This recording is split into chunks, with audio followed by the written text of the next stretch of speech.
나홀로 소송을 진행하는 분들이 가장 궁금해하는 것 중에 하나가 소장, 준비서면, 답변서 등의 서면을 어떻게 작성해야 하는지, 물론 서면의 내용을 어떻게 작성하는지가 정말 중요하기는 하지만 아무래도 나홀로 소송을 진행을 하다 보면 서면을 읽기가 힘들잖아요. 그렇기 때문에 재판부에 따라서 폰트는 무엇으로 쓰고 폰트 크기나 띄어쓰기는 어떻게 해달라 라고 요청하는 경우도 있더군요. 이번 시간에 제가 서면을 어떻게 작성해야 되는지 직접 보여드릴 테니까요. 앞으로 나홀로 소송을 진행하시는 분들은 이 양식에 따라서 서면을 작성하시기 바랍니다. 그럼 한번 서면을 작성해 볼까요? 우선 소장을 어떻게 작성을 하는지를 보여드리도록 하겠습니다. 기본적으로 폰트는 휴먼 명조를 사용을 하고 크기는 12를 사용을 합니다. 그리고 띄어쓰기는 200%를 사용을 하는데요. 이것이 딱 정해져 있는 어떤 강제적인 그런 형식은 아닌데 제가 이렇게 사용을 하고 있고 특별히 문제될 것이 없기 때문에 여러분들도 이 틀에 맞춰서 사용을 하시면 되겠습니다. 소장을 작성하는 데 있어서 갑돌이가 을돌이에게 100만 원을 빌려주었는데 아직 을돌이로부터 100만 원을 받지 못했다. 그렇기 때문에 소를 제기했다라고 한번 가정을 해보죠. 그럼 원고는 갑돌이가 되겠죠. 그리고 주소가 서울 어디에서 살고 있습니다 라고 적게 될 것입니다. 그리고 피고는 을돌이가 되겠죠. 그리고 주소를 적게 됩니다.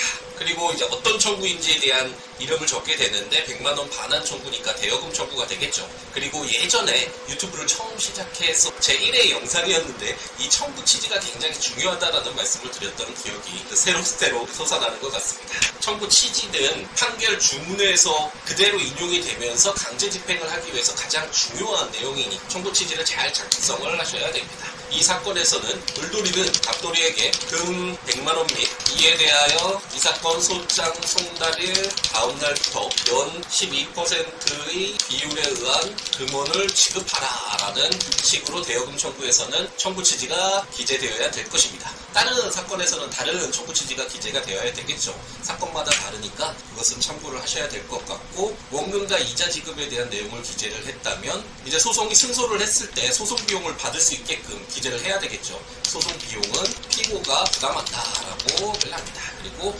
가집행이라는 것을 할 수 있어서 비록 판결이 확정되지는 않더라도 1심에서 승소 판결을 받았다면 을돌이 재산의 강제 집행을 임시로 할 수 있는 가집행을 할 수 있는 내용을 기재해 줍니다. 그렇기 때문에 제1항은 가집행할 수 있다 라고 기재를 하죠.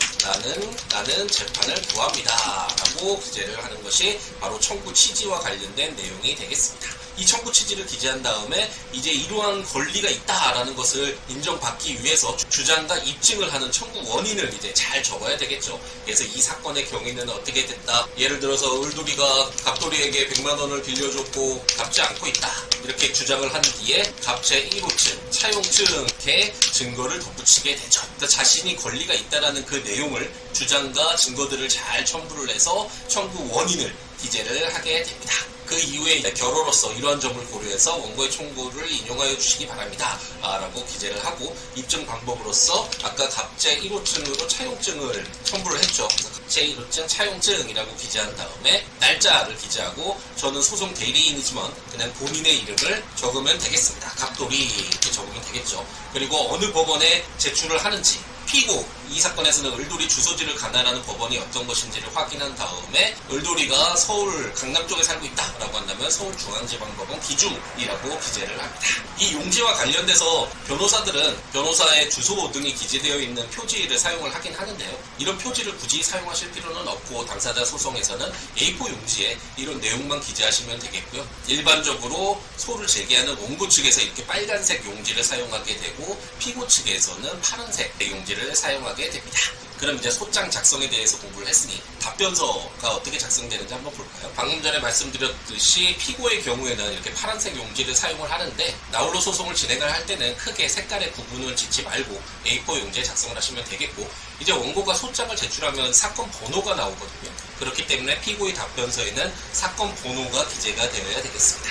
2024 4단 100099 사건이라고 한번 해보죠. 이게 소장이 제출되는 순서에 따라서 이렇게 사건 번호가 기재가 되는데, 어쨌든 사건 번호를 기재하고 대여금 청구라고 기재를 합니다.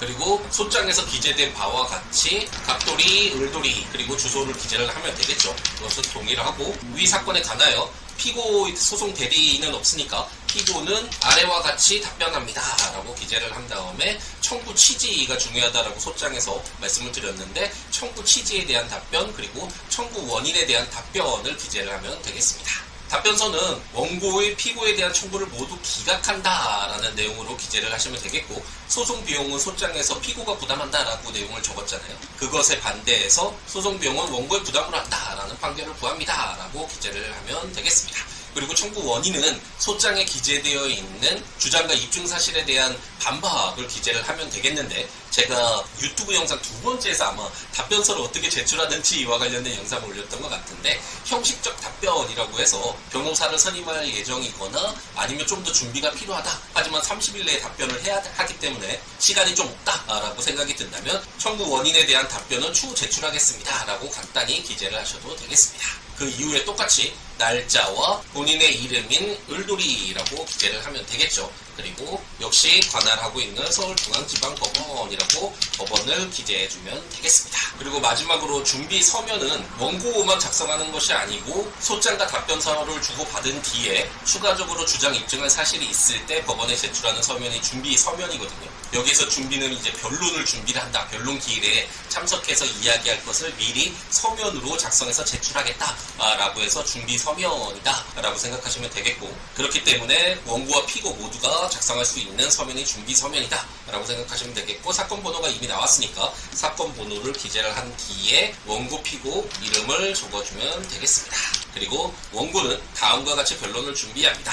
피고는 다음과 같이 변론을 준비합니다 라고 기재를 한 다음에 다음 하고 이것은 원고인 갑돌이가 작성하는 서면이니까 피고 주장에 대한 반박이라는 제목 등으로 그 사실과 또 증거를 잘 첨부를 해야 되겠습니다. 꼭 이렇게 서면을 작성해야 된다라는 법은 없지만 제가 말씀드리는 이 형식에 맞춰서 작성하면 큰 무리가 없을 테니까요. 나홀로 소송을 진행하시는 분은 제가 이 영상에서 소개해드린 바와 같이 서면을 작성해서 법원에 제출하시기 바랍니다. 이번 영상이 여러분들에게 도움이 되었으면 좋겠네요. 그럼 오늘 하루도 행복 가득하게 채우시기 바랍니다.